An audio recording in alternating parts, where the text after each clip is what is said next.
Hey everybody! Welcome to Tavern Talk. Hello. Howdy. Evening. This is our Monday before the show talk about the previous show and just D&D in general. Yes. So, for those of you who haven't seen the show, this is a Tavern Knights is a live stream Dungeons and Dragons show where I'm the dungeon master. The other three on here, Pete, Renee, and Russ, are all cast members and play the characters on the show, and we have a good time playing D&D. It's every other Friday night at 7 p.m. as you can see down below. This Friday will be our next game.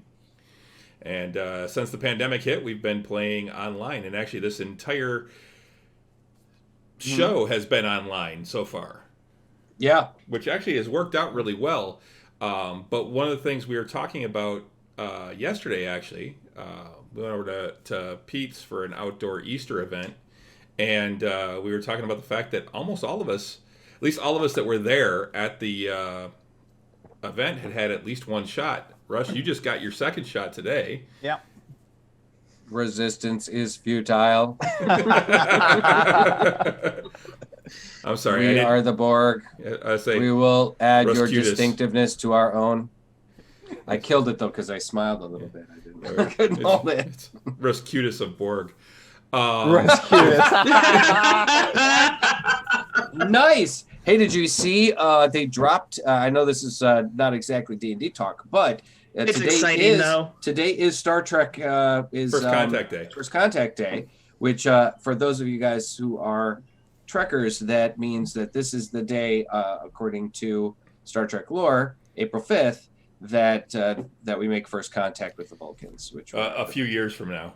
few years Yeah, from now. it's like Yes. 2067 2031. or something like that. 2031. Thank you. 2031, I believe. Well, I thought it was Yeah. 2051, but No, I think it's even further. So It might be. I don't remember.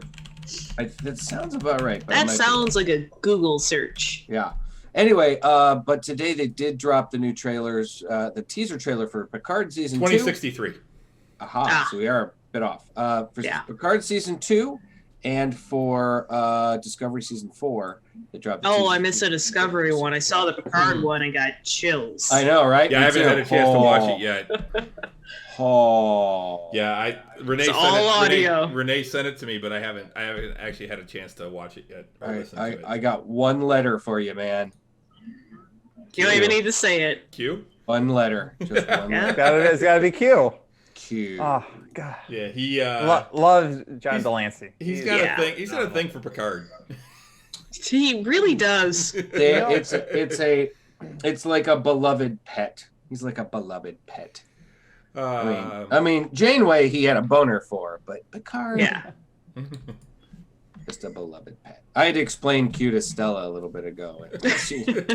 I said, "Oh my God, Q is going to be." She goes, "The guy from James Bond." I went, "Oh, Uh-huh. You gotta show her that. You just show her the Robin Hood episode. yeah." I Next told Gen. her about that one. I said that was just one of my favorite episodes of all time. explaining what Q is and who he and what he does and what kind of power he has. I said, He's pretty much responsible for all of Next Gen. well, yeah. Yeah. I mean, All of Next Gen was his test. They revealed it. He reveals at the end of the series that the whole thing was his test, him testing humanity. So and the test never ends. Yeah. And so All right, so- I can't wait. Yep. But anyways, yeah. Let's we get let's get back to D&D. So we have our show this coming week, this coming Friday at 7 p.m. Yep. You guys are you have left the Temple of the Open Mind. Just for a little recap, you had kind of finished up your research on Vecna. You left the Temple of the Open Mind and are making your way to. You knew you were going to Greyhawk, but you had to decide which direction you wanted to go. And Right, we had multiple options. We had you had multiple 3, options, 4. and it came down to two choices: either going through the mountains and then going through the sealed-off elven kingdom of Selene, or heading south to Gryrax the port city capital of the Principality of Ulick, and sailing from there around to Greyhawk. And the majority of the group decided that going to Gryrax was probably the easier and safer path. So you guys set off on your way, and you're about halfway to Gryrax now. So you got about another week or two that you have. I think it was about a 3-week trip. Yeah. We ended the fight, we ended the evening with a fight against some zombies and some wights. Yep. What? It's not a show. Well, it's not a show unless Russ's phone goes off. That is just so you know that it was related to the show. Eric, Chris Scott is in for tomorrow. Sweet. All right. Yes. And so you heard it here. We will have a special guest on Nerds with Alcohol show tomorrow night. He was on last week. We didn't get a chance to finish our discussion, so he's going to come on again and talk the last 2 episodes of Winter Soldier. So that's cool. But yeah, we had ended the night with a fight against some zombies and wights. Yep. And I gotta say that was a fun fight, but it was also one of those ones where you have to be careful. Because you have to be careful not to be too arrogant, because it wasn't a particularly difficult fight, but depending on certain things, because it was wide open in a wide open field, we weren't restricted and we weren't running over each other, running into each other. We didn't have any particular problems. Nobody was blocked and nobody was delayed, and because there were undead, I have some particular advantage against undead. And so does Octavian. Yep. So, I'm the paladin, but it was cool because we had that. It was a good fight. But wights have a like draining attack that can be very devastating if you get hit too many times or if you miss your save. So it's one of those ones where you never know. You always got to keep your wits about you in almost any kind of fight because it can go either way. You never know. But I enjoyed that. It was a nice end to the evening because it's just a nice little bit of combat before and to kind of wind up the night. Yep. I like that. But yeah, so you guys are on your way to Gryrax to then try and find a ship to either join up with or hire to then sail you around to Greyhawk. So, and this is actually Octavian's hometown, so that'll be interesting. Yeah, that should be fun. It occurred to me yesterday that we know nothing about Octavian because nobody's asked him a single goddamn question. Mm-hmm. Except we know he's from Gryrax. Yeah, that's it. He usually keeps to himself, like the person who plays him. Yeah, I was going to say. So he's stick with what you know. Yeah, your brother does seem to be, a quiet man with a singular dry wit. Yes, I do appreciate that's a good way that. Of putting it, yeah. That is a very good way to put it. He is very much a wallflower that will sometimes say the snarkiest, most witty things. Yeah, he comes out with them zingers, man. He's had a few that people hear him. Right, yeah. Because he's definitely had a few zingers that have made me go, "Oh goddamn!" That's we put that in the quote sheet because that was hilarious, Yeah, he is very witty, but he is quiet. He's always been that way. I thought I turned down the sound. Damn it! Blame it on the COVID shot. I am drowsy. But it's actually kind of nice to have that little bit of mystery still. Yeah. It's on vibrant. We had a lot of revelations in this last episode actually between the gigantic lore dump on Vecna that Chris provided to us. I mean, just trying to scramble to write down all the details, and I think that we're all appreciative that you kind of like at the end of not the last episode, but the episode before that, we did our research and then we went down to sleep. That's where I had my particular dream, and that's where the previous episode ended. But then instead of starting off from there, you kind of gave us what we learned from it, and you let us go back in time in a way to ask additional questions based off of that lore that we dug into, because it was just so deep and involved and spanned thousands of years. There was a lot to unpack. And we needed to kind of follow up every type of lead that we could between Vecna who who trained him, who his lieutenant was, who his student was, and what happened with all those interactions, and then to potentially up to most recently. Yeah. So it was really funny during the one part during the game though. Chris negged me, and it was like I was like, oh, okay, because I was like, oh yeah, I've probably been to Greyhawk maybe once or twice as a child, maybe traveling with my father, blah blah blah, and you're like, no, you've never been there. Well, I guess I've never been there. Maybe it was a other bigger city that I didn't know about. I don't know. It was just kind of funny. I was just trying to. I was just that's like the playing. Thing. None of you have ever been to Greyhawk.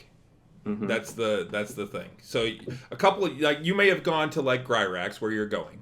Mm-hmm. Because it is a port town and things like that. But and you've been to, I'm sure, the capital of the count of the Duchy of Ulick, where you're from. Right. But you haven't been to Greyhawk yet. So that's the way I really wanted it, is that you guys haven't seen Greyhawk. You don't know what Greyhawk looks like. You don't really know anything about Greyhawk. We're going to have culture shock. Yeah. Right. I was gonna probably basically say that like maybe Marikaris he was so young that he thought he was in Greyhawk, and it was just some bigger city that bigger than the manor house and the surrounding village or whatever. Mm-hmm. So that's something else I want to remind you that I would like a little bit of background stuff about where I'm from. Yep. That I can kind of flesh out Marikaris' background. You just reminded me of that. I will work on getting that to you this week. Yeah, I don't need a ton. You didn't write it yourself? Well, it's Chris's world. I'm not gonna I just want to know some of the background of the area, so that then when I create my family history, I don't I don't contradict what he's created. Yeah, when I did Yukurai's background in the very start, I just gave Chris the overall idea behind his backstory, but Chris wrote all the detail behind it to fit into the narrative. Right. And that's the thing. Marikaris comes from some very minor nobility, so it's like I don't want to be like, well, he's a prince and blah blah blah blah. And it's like, no, he's not. Don't be, it would take like 40 people to die before I'd even be close to the fucking throne or whatever area this is. So I just actually in the duchy, you'd never be in line for the throne because it's all elven. Yeah. Okay. Exactly. So I mean, but it's like it's ruled by humans and elves, but it's the actual monarch. Well, the duchy, the duke is always an elf. Okay. Yeah, so I figured he'd like be a minor lord or a baronet or something like that or whatever, and just enough to have he's got a title. He's a knight, whatever. But like I said, I don't want to countermand or create conflict with the story with that kind of thing. So I need a little info from the dungeon master. Yeah, I figured out where you and Lauka are from, and that's a thing that could also help Lauka in her developing her story too. So you guys are heading off to Gryrax, and that'll be a fun thing. I got a couple of things I need to create. Like I need to create a map for at least a tavern that you guys will wind up at. But I've actually already created a few NPCs that I'm actually one in particular that I'm really looking forward to you guys meeting, because I think a ship's captain perchance. Maybe, I don't know. Maybe. Yeah, we'll see. It's not the really cool name that you told me, is it? No. Nope. Are we going to meet that person in Greyhawk? Maybe. Okay. Depends on what you do in Greyhawk. Seriously, the name is like a Bond villain's name. It's really? so great. It's actually somebody's real name. It was someone's real name. Like Chris texted me, like, check out this name. Like, this is great. When I worked for a while, like several years, I worked for an herbal extract company, and it was awesome because like we'd get these big bags of herbs, and quite often we get them by their Latin designation and stuff. Mm-hmm. And some of the Latin names for some of these like herbs and shit was like sounded like they were lifted out of the Lord of the Rings, like some sort of elven name and shit. I was like, I wish I could remember any of them. I mean, there's even just some of the the English names were like pretty cool, like calendula. It's like, what is calendula? I don't know. It's an herb. But it's, what does it do? I don't makes you poop. I don't know. It's but it's kind of like echinacea. Yeah, echinacea, another one right there. But there were several, particularly also known as coneflowers. Yeah, yeah, exactly. But yeah, there were several. Like I said, just the Latin names were like, man, I gotta write that down. Use that as a D&D name, and I wish I could remember some of them. But paprika, that's not a name; it's a spice. I would not name Paprika is not the name of a D&D character. Paprika is a bad stripper name. Okay. It's actually a really. Well, that was actually from, I believe, Dr. Doolittle, the Eddie Murphy Doolittle. version. Yeah.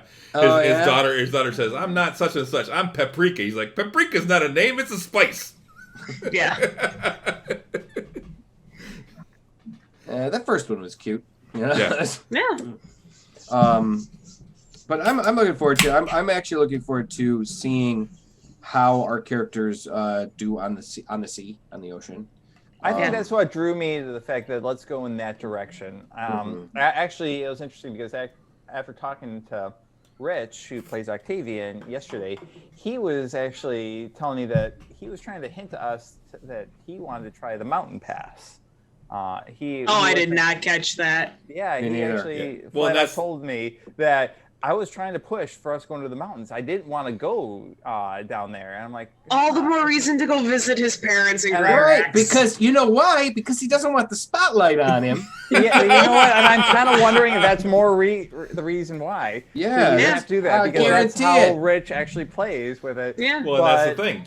It's going to be Spotlight Octavian for at least half an episode. And Richard is going to hate it. He does not like the spotlight. Yeah, he never has. That's gonna be funny. Oh my god! So what we as loving, appreciative fellow gamers and siblings, you guys, need to make sure that every fucking interaction involves him. That every conversation and every interaction, everything has to deal directly. He has to make the fucking deal for the boat. He has to talk to the captain. I'm like, you know what? There's a lot of times that Merrick Harris kind of. I mean, I don't want to, do too much. But Octavian can work his Gryrax magic to cut us a deal. He has a dialect. He talks like them. He's going to blend in better. Like I said, there are times when sometimes I feel like I lean into the leadership a little bit, or I take the lead on a number of things. And because we don't really have a leader in the group, but but there are times when I just think it just kind of makes sense. Oh, the paladin, he's going to lead the way, and I do kind of have like high intimidation and whatnot roles and stuff. You're also an experienced player, which helps. That too, and that can be. I think that's the biggest thing is the fact that kind of almost lean like in the very beginning when Ed was on and Bennick, we kind of. Like at least I know I was, and I'm guessing that Renee and Rich were feeling this similarly, that we relied on you guys to kind of drive a little bit of that story. And I think we did. I think there were times because of the experience, more towards like your characters being the leader for the group because of the experience that you guys have as players. Right, and I think that's something that both Ed and I we did, and it was kind of funny because I think neither of us knew how to. We didn't want to step on each other's toes. So there were times when I was kind of like, do you want to, should I, or are you gonna, who's taking the lead on this one, guys? But dude, I am not going to say fuck all. And we're going to give the sea captain's not going to want to try to deal with the monk from Havenhill. Exactly. We're going to give your brother a moment in the sun. I wonder if he's watching right now. Pelor is going to come down. Yeah, literally just... Pelor will guide you. Oh my God, that's hilarious. I'm looking forward to that. It's going to be funny. So now, one of the other things that we were talking about yesterday was the fact that with everyone getting their vaccinations and stuff like that, depending on when Sydney and Ian get theirs, I know Ian I think is scheduled to get his, but we don't know about Sydney. But well, it's pretty much from what I understand. I mean, it's just now it's an open thing now. She just has to, they're just waiting to hear back. Yeah. So. But yeah, once everyone gets vaccinated, and then it's past the 2 weeks afterwards when it's fully effective, we are actually technically able to get back together in the nerd basement. Well, yeah, but I mean, they're still recommending that even after you get your shot, that they still give it another 2 weeks. That's what I said. Well, I said after everyone gets it, and another 2 weeks have passed. So for you, that'll be in 2 weeks from now. Right. For me, I get mine on the 21st, so I'll be like May 4th or May 5th, I think. And Chris and I are in that same boat because we get ours on the 20th. Yeah, so we're like 4 weeks away. So we still got a little time. But like by like the end of May, early June, we probably start making plans at the very least. We have the potential of actually being able to get back together, which means I got a lot of printing to do. And at our table. Yeah. And it's just loaded with figs and painting supplies. Honey, we need a bigger house. Oh shit. When you need a bigger house because you have too much gaming shit, that's nerd level. You have achieved epic nerd level there. That's crazy. Like there are times when I look around here and I go, I don't got room for all my books. Yeah. And I'm going to need a bigger house because I have too many goddamn books. And it's actually not even me so much as it is Stella. Who's got way too many goddamn books. No. It is an amazing background, though, to have. Thank you. It really is. It looks great. I do like it. It's very nice. And that's not even... I mean, I've got bookshelves in my bedroom and you now. Can't see all the crap on the floor down there. Yeah, I know, right? Like, it's literally, like... Here's just, like, some pads right here. Well, I mean... Like, even Chris's camera is very strategically placed where you don't see any of the shit on the floor either. Yep. Same with mine. You like a hoarding situation. You didn't have to take away the magic. It's all right. It helps me to do that. It helps because it's calling me out of my bullshit. I need to make sure I clean up this room. It's been one of those things on my list. I just gotta put things away and. But need to get back to painting. I've been printing a bunch of stuff this week. I'm actually printing the largest model I've ever printed. Actually, is it Tiamat? No, it's your new DM screen, right? No, actually, I haven't started that yet. No, I'm gonna be printing a shitload of like walls and shit like that coming up. But no, I've been doing resin printing. And I've been doing some of the stuff from loot that I've gotten. I'm actually printing a Hydra at the moment, actually. Cool. Speaking of printing, I saw it's kind of a sideline. I saw this really cool thing. I've got there's a page that comes up on my Facebook feed a lot, and it's like Beyond the Brick or something like that. It's all Lego stuff, right? And this guy he 3D printed like life-size, large-size Legos and made a go-kart, a very simple Lego go-kart out of 3D printed huge Lego pieces and assembled it. And then with like electric motors, and he put electric motors in it and stuff. And so he built the frame out of Legos, the seat, the steering wheel, even the wheels were 3D printed. And then he did have to like use epoxy and like screws to make sure that it was secured in because just to Legos. Because but they all popped together, man. They were all together, but then just to kind of be able to ride it and move it, it was the coolest goddamn thing I have ever fucking seen. Well, that thing cooked too, man. It was electric, and he's just like, and he's talking about how he had to up the amperage a few times because it just wasn't fast enough. It was like, and I thought to myself, because I don't have a 3D printer, but I know that the filament for those things can be kind of pricey. I was just thinking that this dude must have spent a lot of money on a high tensile kind of filament because they had to be really strong. 20 to $30 for a 1 kilo roll of filament. And it depends on how dense you want it. Yeah. For the strength.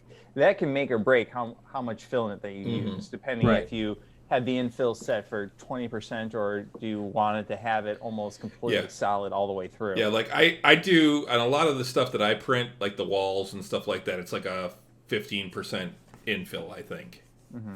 Because it doesn't need to be really filled in. I just need the supports.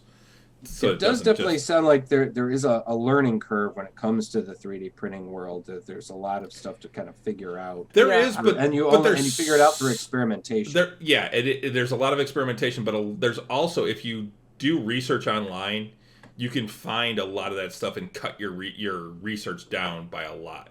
Like my resin printing has been pretty much the same since I began, because I did a bunch of research ahead of time, set my settings to what was suggested on a couple of sites that I found, and it worked. For me, when I got mine on Christmas, my wife got it for me as a Christmas gift. And in the very beginning, with the program that it provided me, I just started experimenting. I just started going through and I actually did a test cube from Portal, actually, was my testing. And I went through like 8 iterations until I did more research and found out that there was a newer version of of Cura, I think, the program. Yep. I downloaded it, and because that new update actually had predetermined settings for my very printer that were already preset. So I downloaded the new one, and it came preset, and then I tried that one, and then all of a sudden everything was perfect. So I was able to avoid any more experimentation after that, and it's been pretty good since then. I sometimes tweak it a little bit here and there, but before I was messing around with so many different things trying to find that sweet spot, and I just never could. It wasn't coming out the right way for some reason in one way or another, and I'm going through so many iterations, but when I was able to do that, it worked out just fine. Cool. Well, I've talked about the fact that Chris and I have talked about this on the show before, on the other show, that I feel like a 3D printer is like one of the next big like appliances that people get in their house that like everybody has. Maybe not quite the level of a microwave, but maybe the level of a blender or a toaster, where you get a 3D printer and you hook it up to your computer, and truthfully, like I have a printer. I have a shitty, like not a 3D printer, but a regular printer. Not everybody has a printer for their computer. Chris and I didn't have one for years. Right, exactly. If you need something printed out, for really important, whatever, you need something in hard copy, you can take it to Kinko's or whatever.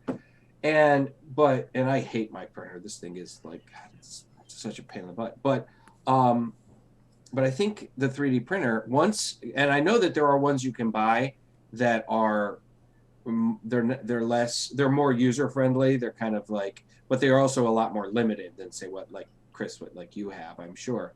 There are ones like, I think you could buy them at Barnes and Noble for a while. There's just this like plastic box kind of thing that was like you could make little things from. It was kind of neat.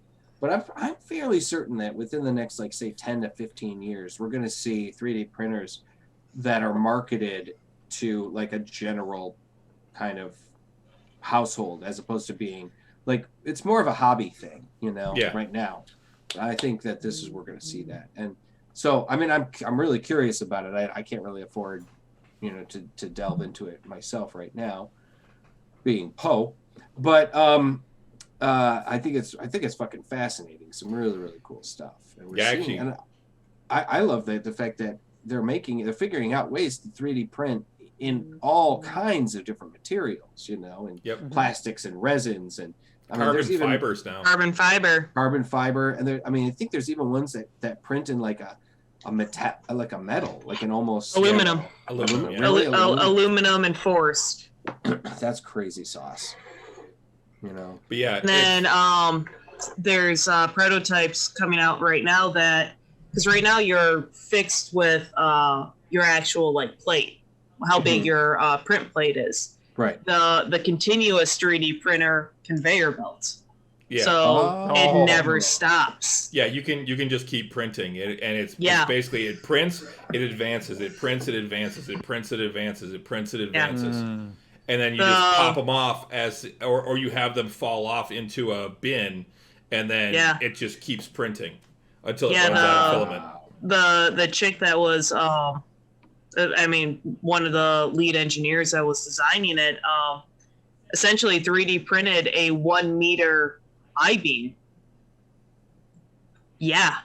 I mean, granted, she did it out of a carbon fiber filament, but carbon fiber is fucking strong, so it's going to revolutionize like actual like infrastructure as well. Oh yeah, absolutely. Maybe and maybe we can get a little bit further away from having to do steel. Yeah. On everything.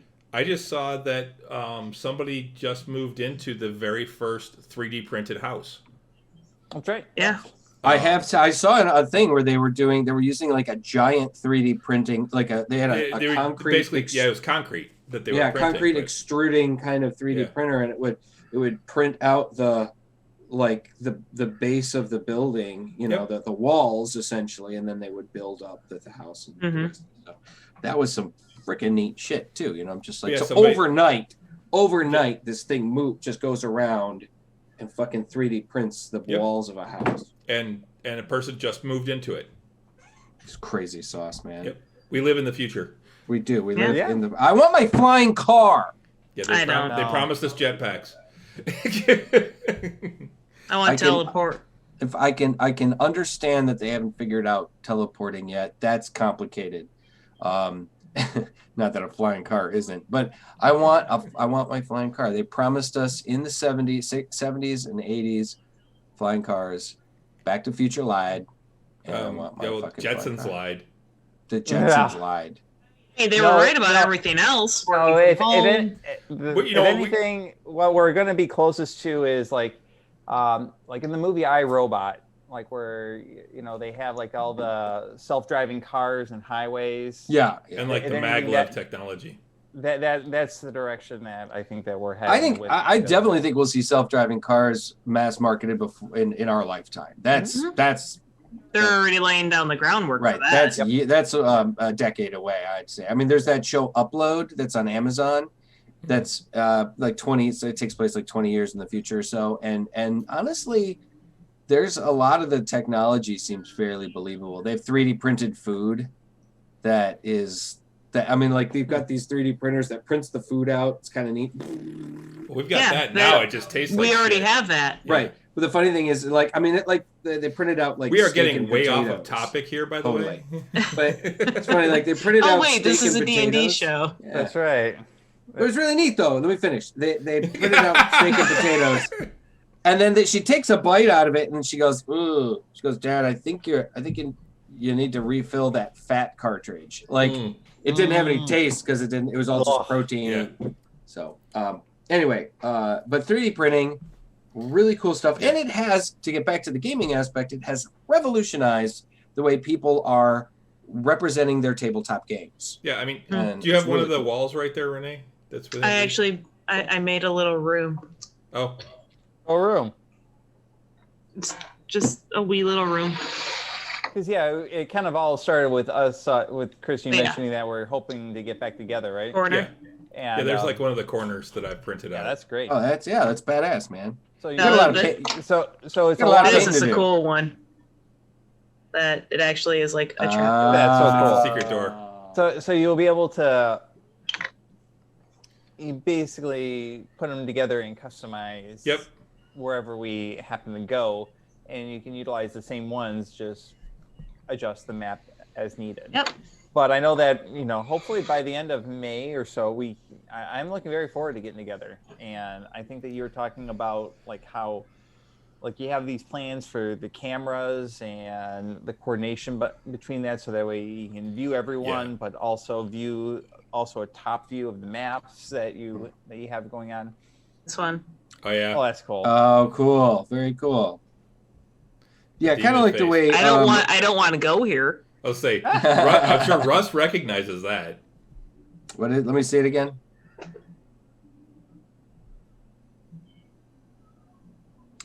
It looks familiar. Nastiest dungeon of all time. Was that from the Tomb of Annihilation or whatever it is? Tomb of Horrors. Tomb of Horrors. Yeah, that's the green demon face from Tomb of Horrors. Okay. Yeah, I knew it looked familiar. God damn. We are living in the future. I mean, it just like it's a far cry from, you know, the like when I was a little kid, when I was like a young gamer and stuff, we hardly ever used battle maps or minis because we'd have minis and stuff, but the shit, it was almost all theater of the mind when I was like when I was playing D&D at my earliest stage. And then when I got into a high school game and the dungeon master actually did lay out the hex map and stuff, and I'm like, ooh, this is different. You know, I mean, I was very familiar with the rules and everything, but I was like, but like I said, my buddies and I that did play, we always just like, you know, I'm hiding behind this, you know, around the corner of this wall and blah blah blah. Okay, fine, you got quarter cover or whatever it was, and you got half cover, and that guy's 30 feet away. Okay, 30 feet away, we got it. You know, it was just like it was almost all up here, and then, but and I gotta admit though, using, and that was freeing, that was kind of cool. But and a lot of the times the reason why we did that is because we just couldn't afford shit tons of minis, you know. Yep. But it definitely was a game changer, for lack of a better term, to actually use, at least for combat, the battle map and the minis. Yeah, and I used to get like the erasable battle map, but even that you can only erase so many times before it really starts to break down and things start sticking and forget to clean it once and you're fucked and then that's why I started going to like what's in the background behind Renee with just the pull off sheets because those they're a good size. They're like 24 by 30 hex or 30 squares, so that you can make a decent sized map. And it just happens that is pretty much the exact size for a lot of dungeon maps, at least the newer ones. Like all the stuff from like Phandalin all fit on one of those maps. That's on one of that size. Yeah, I mean it definitely, for those of you guys who don't play with maps or minis and stuff, you're definitely missing out, because it does really, and it really does help to visualize things, particularly for people who may not be particularly like, you know, have that ability to visualize things in their head as well. You know, not everybody necessarily can create pictures in their mind as easily as others can. So, the thing is that if we're gonna get back together, then Pete and Rich need to paint their minis. Yeah, I'm fine with that. They're right here. Yeah. I think mine is still white. Yours is painted. Oh, well, the one that I was using for you, is painted. Yeah. I should. Yeah, you don't have an actual custom made one yet. No, I need to just like maybe buy one. I mean, problem is I don't. Just design it on Hero Forge and we can print it. Yeah, that's get the STL file. It's like $7. Yeah. Or maybe 10. If you catch it on sale, you can get it for cheaper. But if it's, I think it might be $10. But you download the STL file, send it to me. I can print it out. I can print out multiple copies. Right. No, I'll probably do that, because I'm like I want a custom character for a little guy from America. Yeah. I really like it. You should. So. Have you tried Hero Forge? Oh yeah, I've futzed around with it. Yeah, definitely. And I mean, now you want to talk about a freaking cool ass tool that I really wish we had when I was a kid. Man, Hero Forge is it. That's some awesome shit, dude. That is so cool. I mean, the stuff that they can do on that site, just friggin' amazing. Well, and they've just added to it now. They're at Hero Forge. They keep adding to it. They just keep adding more and more stuff, man.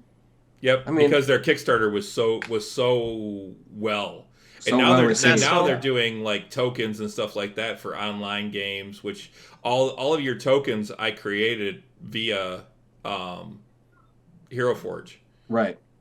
Yeah, because you are actually a backer on Yep. the Hero Forge 2.0, and Yep. you even got early access to it, and you were able to get unlimited tokens for digital for a year, media, right? Yep, for a year. So I've got it until I don't even know when, but it's worth it to me. I mean, it's fantastic to be able to do it. Yeah, and it's paid for itself. I've been making a bunch of the bad guys on there too, and it's fucking cool, man. Yeah, I mean, and like I said, if you can, I mean, what does that entail? Does it basically? I mean, do you have like a subscription and then you're allowed to just use the software and just then print out your own shit? No, it's free. And then you buy the actual models. Like it's free. You can go in and make an account and just keep creating models. Yeah, keep creating things, but you can't save the tokens unless you have it's a subscription for the token maker. Right. But the because I was a backer for their, which actually reminds me, we've still got 2 figs that we need to make and can get color printed. Oh, you haven't done that yet? No, we haven't done that yet. Okay. I've been kind of waiting to see what kind of stuff that they've been putting out. So I think it's at a point now where I can go in and design someone. It's more now I don't know who I want to create because there's a couple of characters I really want to make, but you're not going to get a golden like a golden mini of our secret agent dwarf. That's another thing we have to get into. Golden eye. I've painted Climbrum 3 times.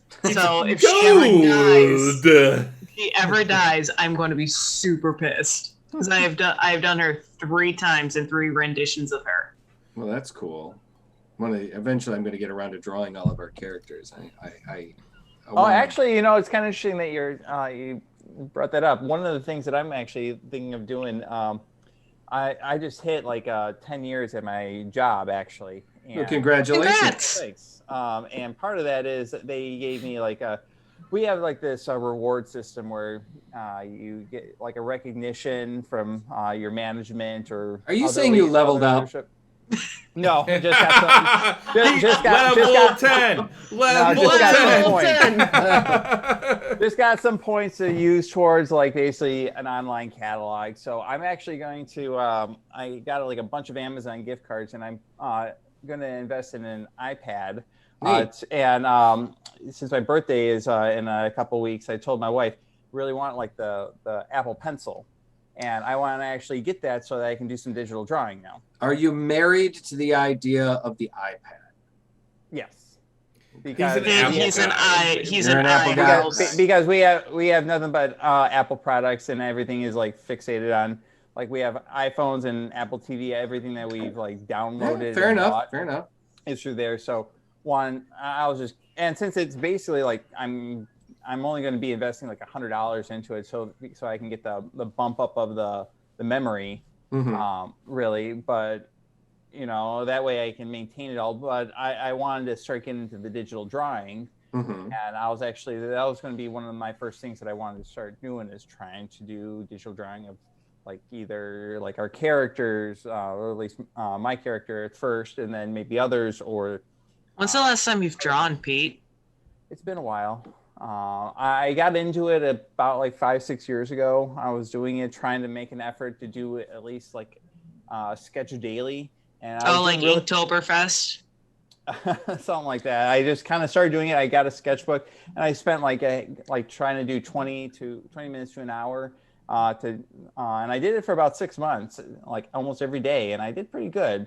But then life just got in the way, and it was just a little bit more difficult. But I'm getting a little bit more drawn as more I'm doing research on digital drawing, like just the capabilities of it. Yeah, being able to incredible. Like zoom in and resize and go back and try like another thing, like, because so many times that's the frustrating thing about drawing, is that it becomes permanent after a little while. Well, sure. And you're limited depending on how you create things. But in the digital world, you can really manipulate it through all the layers and that. Yep. And I really wanted to give that a try. Not to plug another show, but I've watched Pub Draw because I myself have never really been. I've never gotten into drawing or things like that. It's always something I've wanted to do. My dad is actually an artist. My grandmother was a really good painter. But it's not anything that I've ever actually done. I've never felt that I could draw really well. And I've been told that it's something that you can learn to do decently. You can learn. You can learn. Absolutely. So it's one of those things where I kind of want to try and learn how to do it, but it's also one of those that watching PubDraw and seeing them use those digital tablets, I'm like, that's just fucking cool as hell. Yeah. There's some really, really cool stuff. I mean, like I have a Wacom Cintiq, and I like it a lot, and actually my Cintiq's a little bit older now too. It's a companion, and it's it's a decent computer, because it's a computer itself too. Yeah. It's not like some of these tablets that you got to plug into a computer to use or whatever, but the higher end graphics tablets. But if you're just a regular iPad has some amazing capabilities, and like I said, I just use Photoshop on my Cintiq, and the capabilities of that program is incredible. And it's a huge program. I mean, like some of the other drawing programs that are available for the Apple or the Samsung tablets or whatever are slimmed down to the point where they don't have all of these extra tools that you will never use, and are still extremely good. Really cool stuff. I mean, hell, I remember when the iPad came out and Jim Lee, like using his finger, drew a really awesome picture of Batman on just a regular iPad. Yeah. Mm-hmm. Hey, Ghost Hand, welcome aboard. Glad to see you made it out. And you're right. Some people flourish on paper, some on digital. It really makes a difference for some people. I have no idea what I would like. I just think the technology's cool as fuck. That's what's drawing me to it. You're a techie guy. I always, like, up to this point, I've always done it on paper, but seeing some of the things that are capable on the digital realm is, and for me, I want to see what it's capable of, and actually, being able and really, it's those Wacom tablets, which is what they use on PubDraw. Yeah, and it's just so cool to watch. And they're like, yeah, you do this, and you know what? I don't like that, and they just erase it right away. And it's exactly. Just to put it in perspective, those big Wacom tablets are $2,000 to $3,000. I know. Mm-hmm. So, because they're huge, and they're like a 24-inch, to 30-inch screen. I'm just interested in one that I can hold in my hand and draw with. And that's why I wanted to get like the iPad, because then I have everything still interconnected, and it's something that I'm more familiar with, and I've seen like a lot of YouTube stuff on it. But just being able to know that, okay, double click or like double tap it and it deletes what you did and you can try it again, or you all of a sudden had something that was a little bit off in terms of the size compared to the rest. Well, now instead of having to worry about having to adjust everything else, you can just go in and like highlight that particular one and just manually just adjust the entire size of it, so that way it's just the right proportions that you need it to be. Well, Pete, there's tons of books on it, and there's a lot of tutorials on YouTube and whatnot that you can. Yeah, I'm going to be doing a lot of research on it, but I'm just waiting for right now. I put in for my thing for work, to be able to get like the Amazon gift card, so that way I can go on, because I can get it on my work, but don't have quite the amount that I need to. But actually, Amazon has it for like cheaper anyway, so yeah. Like, all right, well, just go to gift cards and just buy it cheaper through there. Yeah. So I wanted to bring up something real quick. This is was kind of funny. Like, so before I was playing D&D 5th edition, I had been playing a lot of Pathfinder, and Pathfinder is for those guys who don't know, Pathfinder was essentially D&D 3.75. It was a really great system, and it's still a good system. Is it a different world, or it's a different world?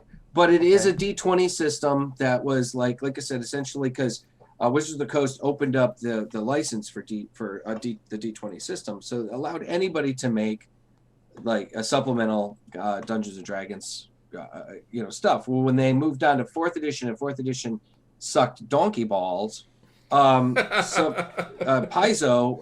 a relatively young publishing company, basically said, we're going to make a new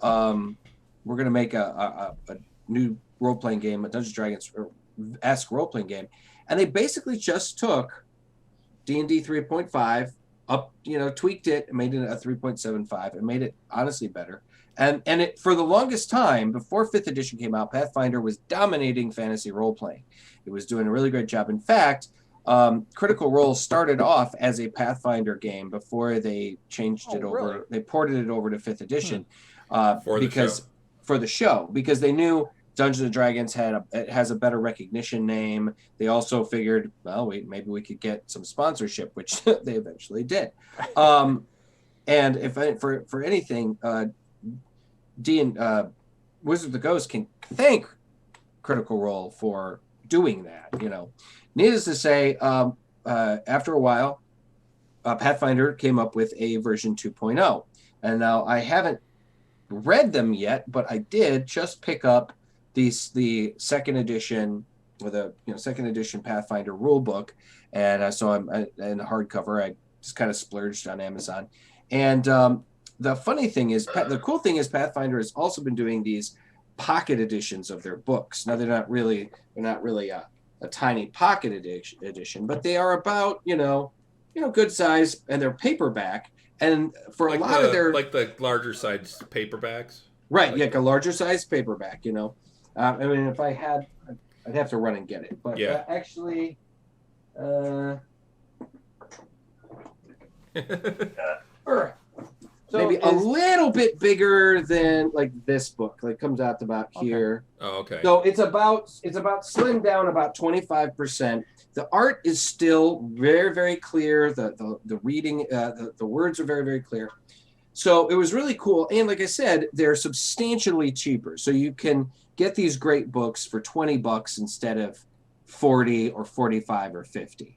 But I still, for the core rule book, I didn't know, the second edition is only a year old. I figured, I'll just get the hardcovers. So I bought the hardcover, the core rule book hardcover, and I happened to go into the bookstore to see Stella and drop off a hoodie because she was chilly. And I'm looking through the gaming books, and what do my eyes see before me?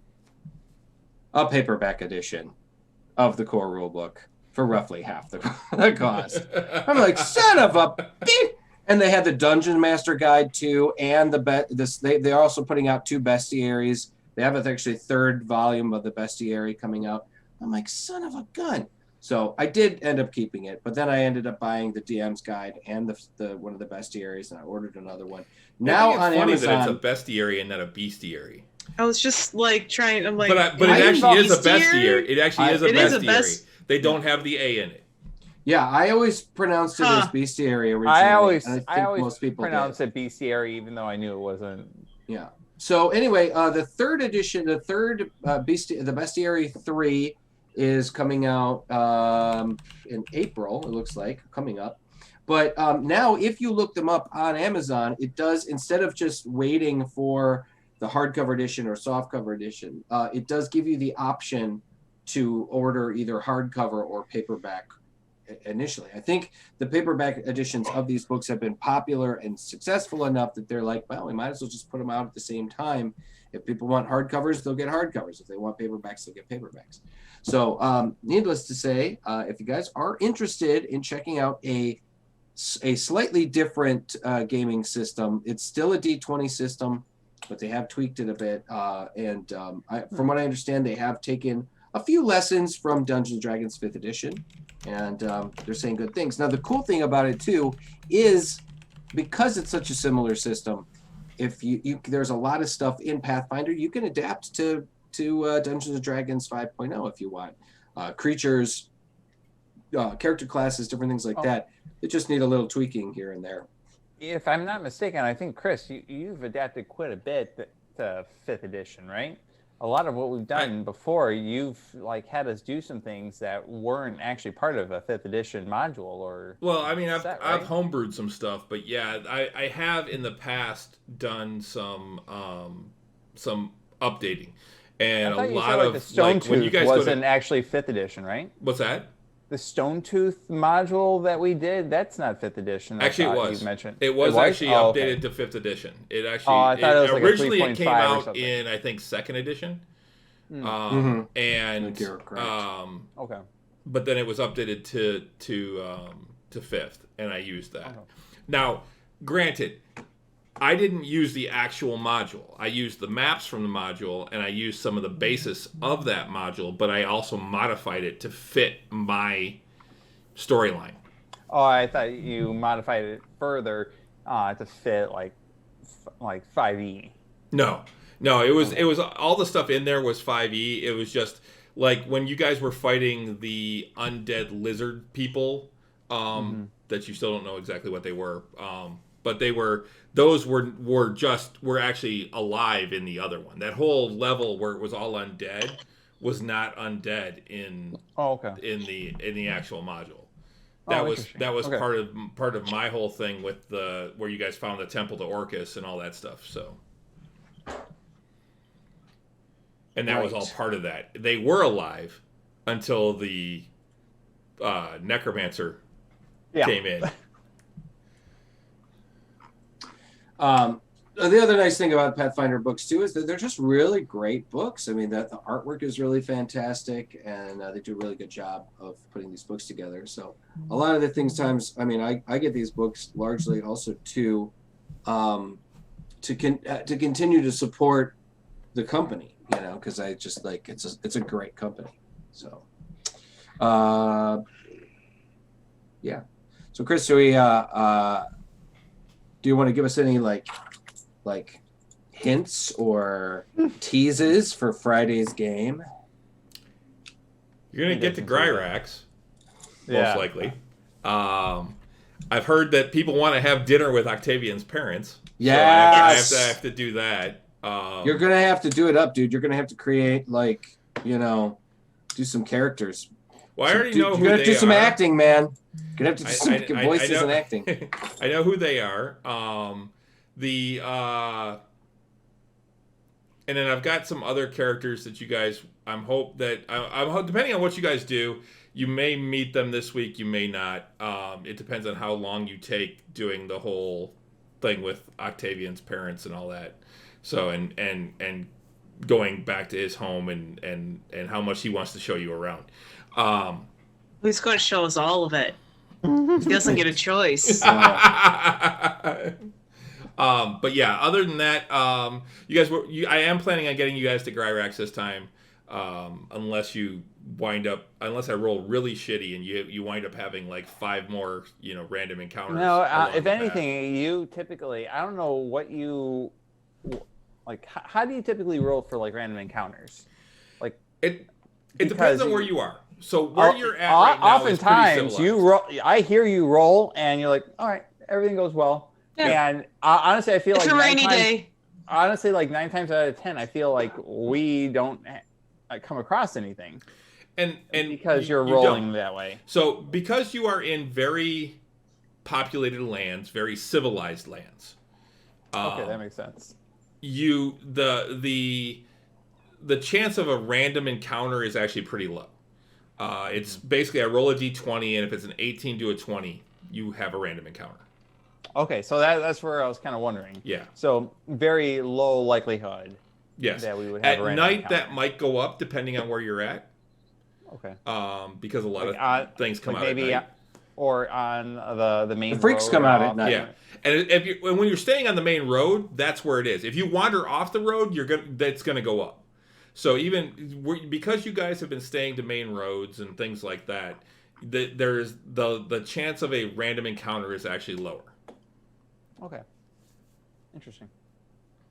There's Peter, in a lot of the game, the adventure books too. There's random encounter charts too. Sometimes, particularly in the old days, where you just kind of rolled and, hopefully you didn't screw the pooch on that roll. Unfortunately, there isn't a whole lot for what I'm doing now because this is all homebrew stuff. There isn't like charts and stuff to use. I do have some stuff that I've been using that I found and have adapted to my own type of thing. Like the undead thing worked out. That was kind of thrown together as just a quick fight for you guys. And I mean, you don't know. It could have been random. Might not have been. You have no idea. Oh, it seemed random. Especially since there seems to be a trend of undead No, but I think where Russ is coming with it is that I think that it's kind of nice that we have like a small random type encounter when we're doing our travels, especially it definitely adds flavor. In more of a heavily role played game or a session that we have, they have like a small random encounter.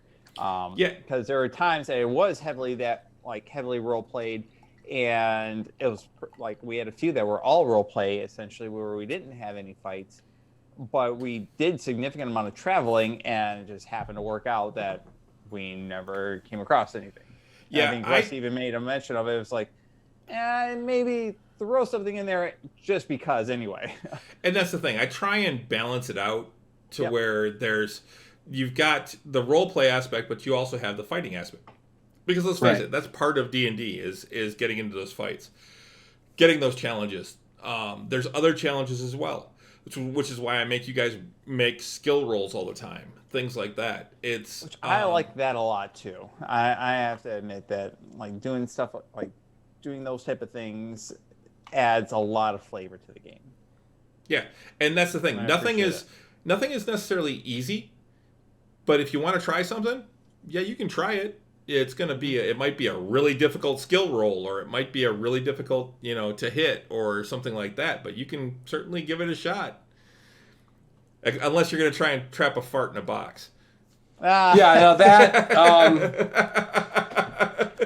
I was telling people about that. I was telling other gamers I know. Okay, you won't believe this shit. This engineer I know who's in my game. That was a brilliant idea. It was. I related it to the idea of how it's interesting to play with somebody that's new to gaming, and about how, because I would never have tried something like that, because I know from years of gaming that that kind of spell wouldn't work for something like that. But you were like, I loved how you were like thinking outside the box. About a box. Thinking inside of the box, really, and trying to figure out how to get him in the box. And I was just like, man, that's really smart. Yeah, I would not have tried that because I know that would have worked.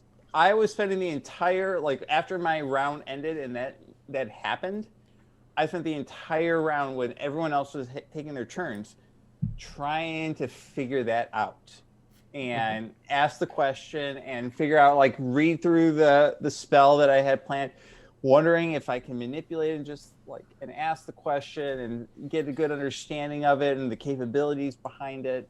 And so that way I could potentially try something kind of, a little out of the ordinary and see how it played out. Unfortunately, the answer was no. I didn't even to the point of a skill roll, but it seemed like it was primarily because the fact that it was I think it was one of my conjuration skill sets that I learned, not exactly a cantrip, but something that was a little bit too minor to be able to have that type of an effect. Yeah, now, I like the fact that honestly that Chris kind of was like, no, that's not going to work. That's really clever. It's really clever. That's not going to work. But the thing is, almost any other game. If you had been a 20-year veteran of playing a game like this, your dungeon master would have looked at you and said, "Are you fucking kidding me?" Or "Listen, dumbass, that's not going to work." Or, "Well, no, what are you thinking?" The fact that Chris handled it like a pro, honestly, it just was like. I applaud the thinking on that, but the other reason, the reason I just flat out said no and not had you try it and have it fail was because I didn't want you to waste your turn doing that. Which I appreciate that, because that's why I asked the question. And I even asked that question to hey DM, just is this physically possible with what I had in mind? And I appreciate you being honest about it, rather than say you can certainly try, and I roll a 22 and find out that it still failed. And then the thing is, Chris, my turn. So you were being very generous, allowing me to learn from that before I even did my action, because you have to think so quickly and know the fact that each turn only takes a couple seconds. That I want my character to try it, but I think that you were kind of helping me out with the fact that, well, you can try, and then I immediately, you knowing the fact that I'm going to try and fail no matter what. But so, Chris, that's an interesting question. Then, if he had tried it and had rolled a crit, and which as we know, a critical success is critical success. If it's a to hit, that wouldn't have been a to hit necessarily, because he's trying to form a box around. Even so, what if he had rolled a crit, and how would you have handled that? I mean, it's like it is one of those rules that when you're kind of like, oh man, it's a critical. He rolled a 20 on this, and then maybe with his the points he'd put into it, maybe he got 25 or 26. How would you have handled that as a dungeon master? Going, man, he rolled really well, but this is not really what this spell is for. It probably wouldn't have been effective, though. It probably would have. And that's it probably would have happened, but that's but not the been thing. effective, According to the dice, though, it's effective. So how does the DM? How does a? It's a good question. And that's why I said no. It just doesn't work. Okay. That's not going to work. So it would have to be. So he didn't even try. So that was the thing. It was one of those where I was avoiding that situation while trying to keep him from wasting his shot at doing something. Yeah. Well, it's kind of like the how Ian or Phelan always refers to the it's the second time I've taken out a dragon. Well, it's because in his Pathfinder game, in different campaign, they at like level 1 or level 2 come across a young dragon, and I guess the barbarian had 3 successful grapples on the dragon, and because it was just grappled the entire time, they killed it. So they went from like level 1 to level 5. Oh, Jesus. Like that's the actual story behind that. That is one way. To jump your experience level. Yep. I can't tell. I mean, I remember there have been times where I've been in a group of adventurers and just through one fight, everybody went up a level or 2 levels because it was such an epic level, like holy shit fight and we were so low level, but we just were able to somehow, probably cheating, honestly. Somehow get through the fight, and you end up coming out of it with a another level or 2 because you're like, I can't believe we survived that, And this is back when we weren't doing the leveling. Milestone leveling. When you're just doing it through the math, and it's like, yeah, you just took down that archdemon, you just took down that pit fiend, and you're 3rd level.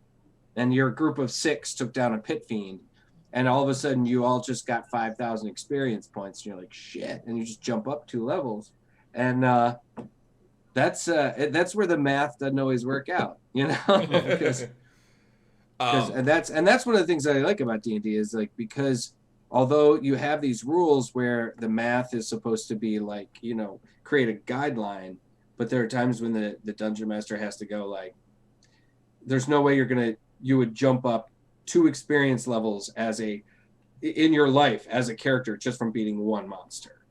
No fucking way. Yep. So I think when things like that happen, I think that the players should be rewarded in other ways. Like, maybe they did get a lot of XP for that, but they didn't go up 2 levels. Instead, everybody got some sweet ass gear. That everybody came out of that with, maybe, you got enough to go up the next level, but when you should have probably gotten enough to go up to the 2nd or 3rd level, maybe you got a really nice magic weapon out of that, or the mage, finds a spell book with 3 serious spells that they can copy, and now they're, it's not going to cost them as much. So that's why I think it's really cool that with the milestone kind of thing, you can reward your characters in different ways without necessarily going. Without the player, the rules lawyer going, according to my calculations, I should have gone up 3 levels from that fight because that was 25,000 experience points split 4 ways, and I'm pretty sure none of us are like that in the group, and Chris, if I'm not mistaken, you kind of do a blend, don't you? Well, no, I do. I'm actually doing milestone. I'm kind of keeping a little bit of a track of where you guys are. But you mentioned experience a lot when it comes to what we're fighting. Yeah, and I know where you guys are approximately right now in 6th level, and I know where I want to raise you up in level, and it's still a little ways away, but it's not that far. I have a feeling that when we enter Greyhawk, it's probably going to be around the time. Depends on how much happens on the sea. So, God, I hope we fight some pirates. I'm just expecting a Kraken at this point. No, fuck you, dragon man. turtle. I don't want a Kraken. No. Not a dragon turtle. I don't want to fight a kaiju at 6th level. And you want to fight a young green dragon at 2nd level or 3rd level or wherever we're at the time, when we could have done it now. Conceivably, dragon turtles are tougher than your average regular dragon because they are Gamera. Yeah, and they're in the water. And they're in the right. They're an island. They're a floating island. They sometimes have trees and shit. Why is that island following us? Yeah. We got water walk.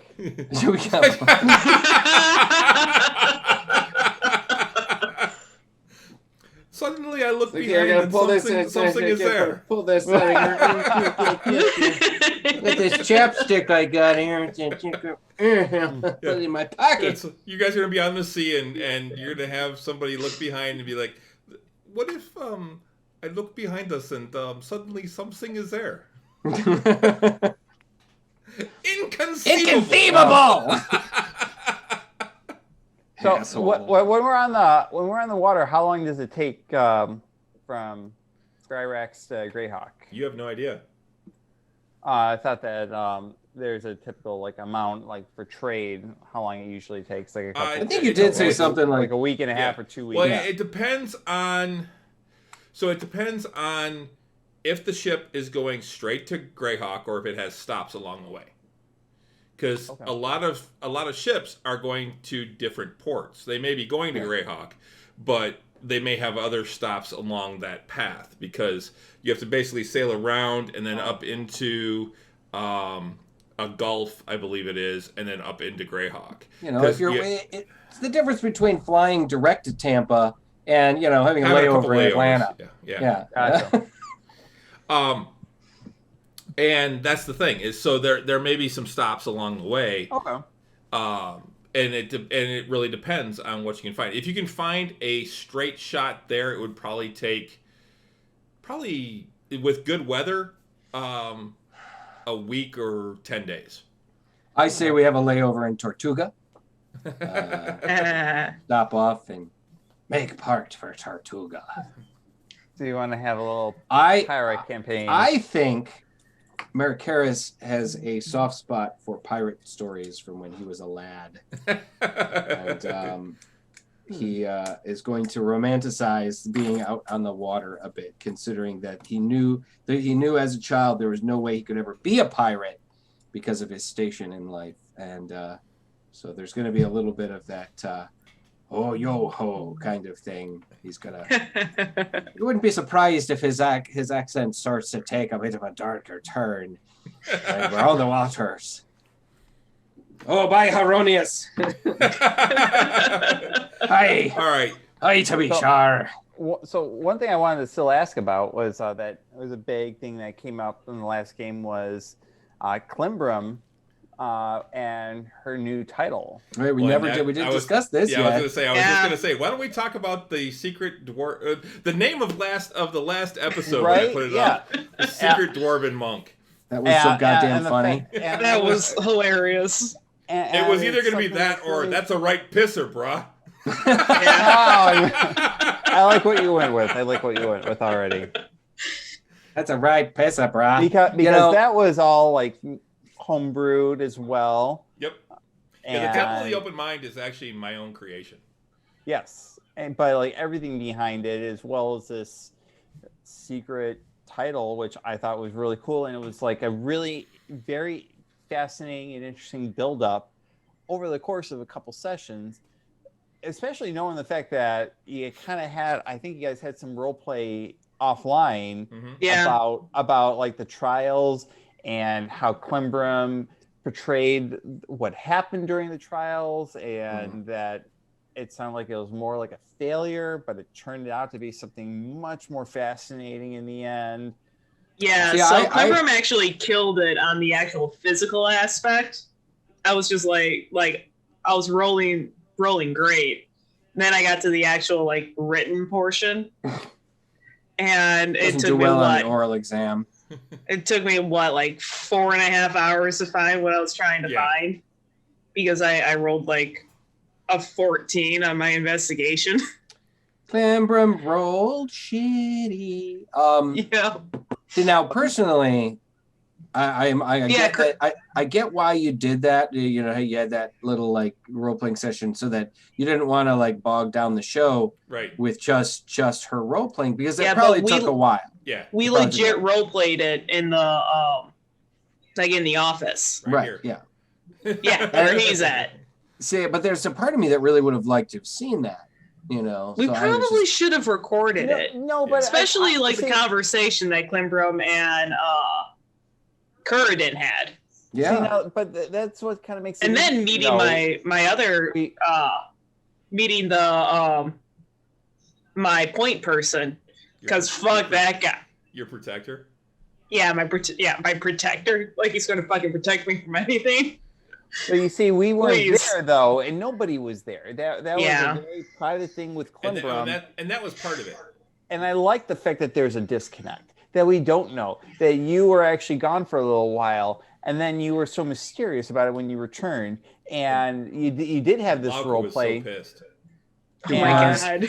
That was so funny how she played that. But we didn't know anything about what the hell was going on. Like, is everything okay? What happened? And that you didn't know, but you kind of did. And I'm kind of glad that you don't have it recorded, and the fact that this happened, because that's very true to real life. I think that is pretty interesting. The fact that there is a little bit of mystery behind that, and learning about it still after the fact, and then just kind of hearing it from your words rather than actually seeing it or hearing it through a podcast.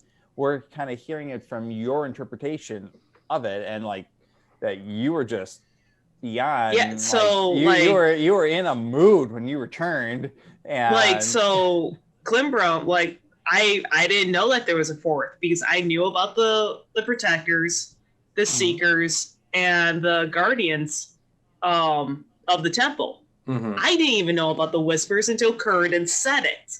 Right, you wouldn't have though, because that's the thing. There was supposed to be secret. Like Chris kept that secret from me until that exact moment. Yeah, which was awesome. That's really cool stuff, and I like that. For a while, I legit thought I was going to get kicked out of the library. Get out! You can't be a monk anymore. That would have been too much of a hothead. You're too reckless. Yeah. Well, I really appreciate that, Chris, that you're taking the effort to kind of doing these individual things for our characters. I know that Renee's Climbrum characters had it. I know that you and I have been working a little bit on more personal things that are related to my character.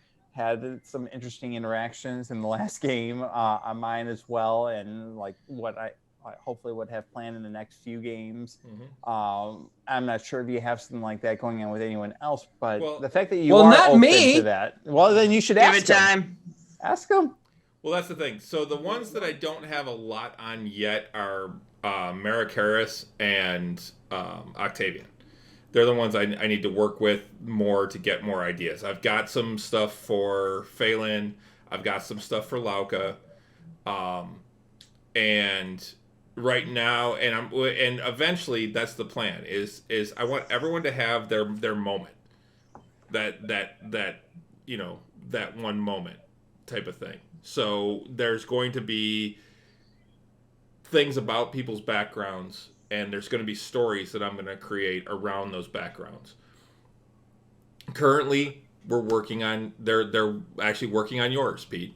This is part of your story. Yeah, we're going to Greyhawk primarily, even though we were talking a little bit about it a couple sessions ago. Well, the impetus now is more important. It's more than just selling shit.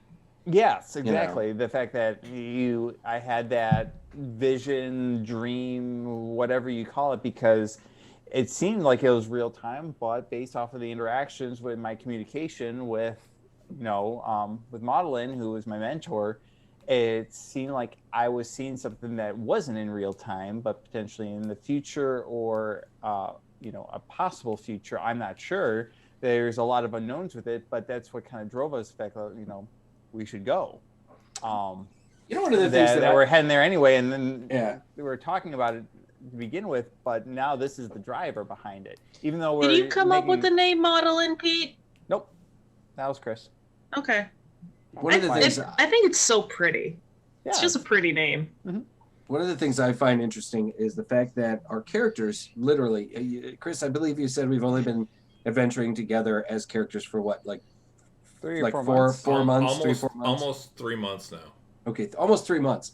In that 3 months, not only have we gone up from level 1 to 6, we've also developed pretty strong ties of friendship. We have gotten a house, a manor house. We've become heroes of a local village. Mm-hmm. We've done quite a bit, and it's funny, like when you really think about it, our characters have developed pretty tight ties to each other over a relatively short amount of time. Now, I think a lot of that stems from the idea that we faced some pretty horrendous shit at this, together, and that will pull people together. That's classic storytelling between either novels or movies, that people come together through tragedy. Extreme, exactly. Through adversity, through extreme adversity. Friendship forged in battle. Right, and that's what we're experiencing here is that kind of thing.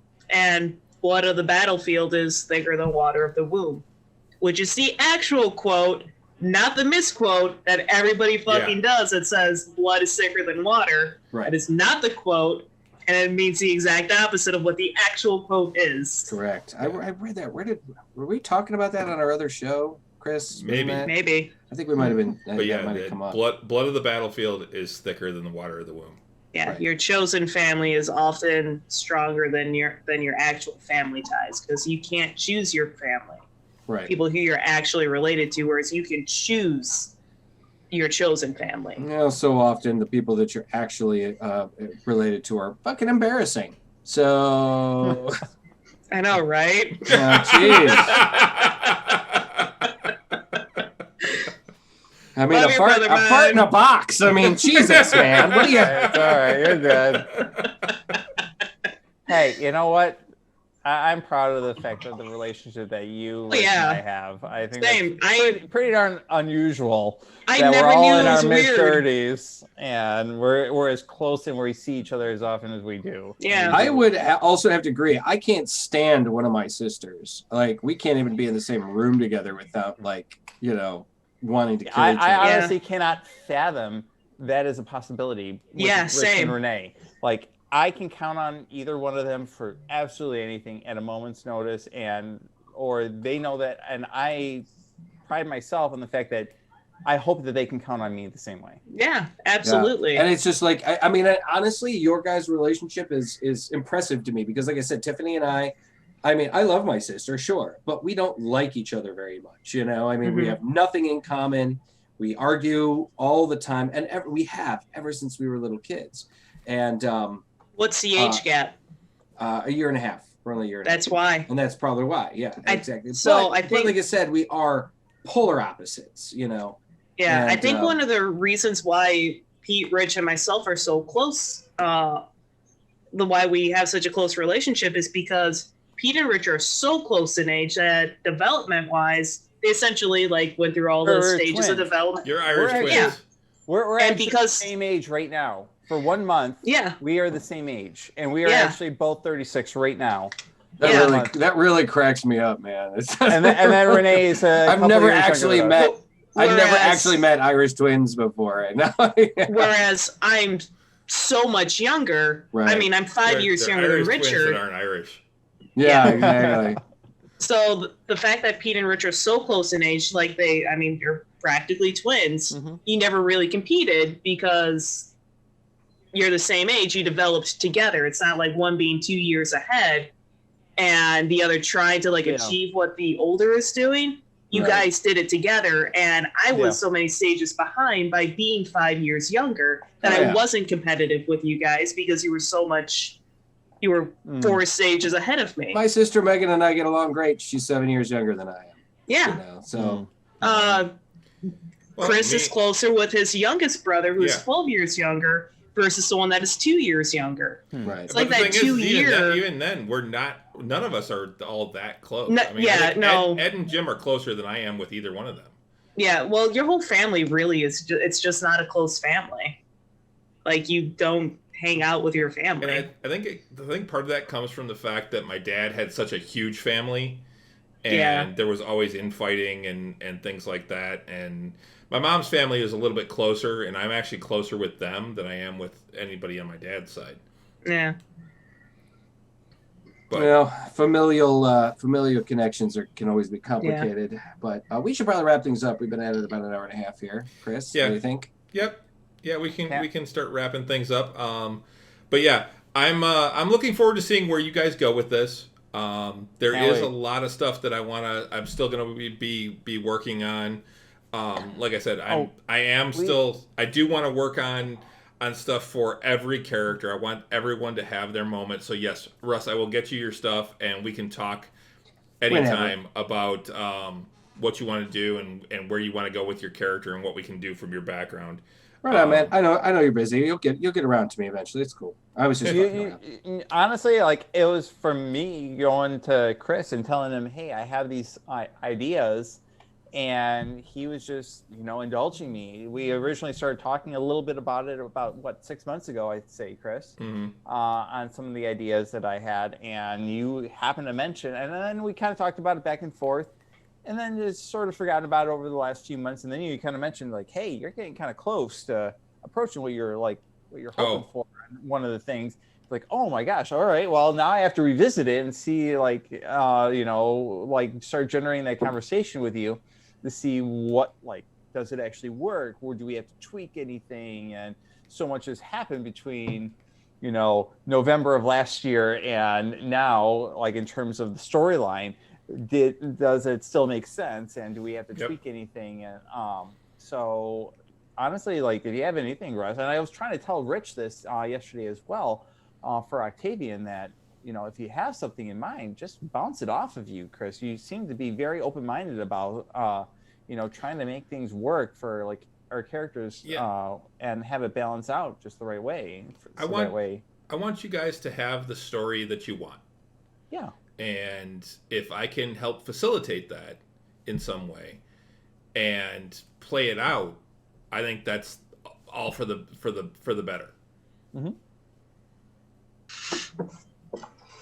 And then we haven't even gotten to the fact that we have this, like, possessed diary or whatever the heck that is. Oh yeah. The book, the Klimbrum's Klepto. Oh, that's right. Klimbrum. You actually that's the book that you stole, right? Yeah. Yep. And it's honestly, I wasn't quite the mute. I apologize because I wasn't quite prepared enough for that. I hadn't read through that multiple times. I'd only read through it once, so I was kind of like, oh crap. I didn't get to read through that more beforehand. Oh, and we are just diving right into it for like an hour at a time. We're like, we summoned it again, and you try asking it a question, and we are trying everything that we can in the moment to figure out how we can communicate. Yeah, and what I missed was that she was only supposed to appear originally, and then not again until you figure out how to actually bring her back. So. Oh. I'm sure you can easily work that in, like, where all of a sudden she just disappears until we figure that out. Well, I already did that pretty much. Oh, that's right. She's not showing up anymore. That's right. Right at the very end. That's why we kind of gave up. Yeah, the Klimbrum herself really is not a klepto. She just likes to steal specifically from the library because the challenge is that no books leave the library. You can't check them out. And it's not about stealing books. It's just to see if she can. That's how she wound up learning her shadow monk stuff. Yeah. Mm-hmm. It's actually how Uriah got his first spell book. Was one that I lifted from the library. Well, I don't think you realize that. Yeah. I don't think so. I gave you your initial spell book. Really? Was that in like the very first session? Yeah. That. I borrowed 3 books from the library on our very first on our way to Phandalin, and one of them so happened to have been a spell book. It's like, oh, this looks like it's more your realm. Oh, interesting. Yeah. I'll have to go back and revisit that. That's interesting. So, anyway. So, this Friday, 7 p.m. Eastern Time. Exactly. On our Twitch channel here on Drinking Nerds. In the meantime, Chris, I'm sure, will get this latest episode of Tavern Knights up on our YouTube page as well. Tavern Talk. On our YouTube page real soon as well. Drinking Nerds. Be sure to check it out, guys. We are on all of the places that you can stream various wonderful podcasts. Be sure to check us out every Tuesday night at 8 o'clock on Drinking Nerds here on the Twitch and on YouTube and all the other fun places that you can get us. Yep. So this week our schedule is obviously tonight, and then tomorrow night we will be doing Nerds with Alcohol show at 8 p.m. Eastern Time right here on this Twitch channel. Friday night we will be back for Tavern Knights at 7 p.m. Or roundabouts there. We usually wind up getting started a little bit later. I'm sorry about that, but it's just the way that things happen. Wrangling 6 or 8 people, you know. Yeah, it's. I'm gonna start saying that our target is 7 p.m. to be on and getting ready to go, and then we get on by 7:15, 7:30. So that's usually about when we wind up getting actually started, is around 7:15 or so. But our target is 7 o'clock, so hopefully watch Twitch or watch Twitter and YouTube, because I always send something out just a couple of minutes before we actually go live. And then that'll be Friday, and then Sunday I will be back on at 11 a.m. Eastern Time for Sunday Morning Star Wars, which this week was awesome. Ghost Hands showed up. He has been fantastic. He is our latest follower and has basically attended everything that we've done over the last week. It's absolutely fantastic. Thank you, Ghost Hand. Yes. Yeah, pretty cool. Thanks, man. Thanks for joining us. Been on the other side of the world. Yeah, he's actually in the Southern Hemisphere. He's actually in Brazil. No shit. I found out on Sunday. Because Sunday was just, he was the only one on that actually watching me play Star Wars, so we actually had a little conversation too. So. I wonder what time it is in Brazil right now. Same time. Same time. Maybe even, depending on where, it could even be earlier. Oh, yeah, I guess, because pretty much later, an hour later than us. So. I didn't think about that. Okay, cool. Well, hey, Ghost Hand, thanks for joining us. Thanks for swinging around. I don't know if you're still on. Yeah, cool. Awesome. So, I think that'll about do it. So, have a good night, everyone. We will talk to you tomorrow. All right. Good night. Good night. Have a good evening.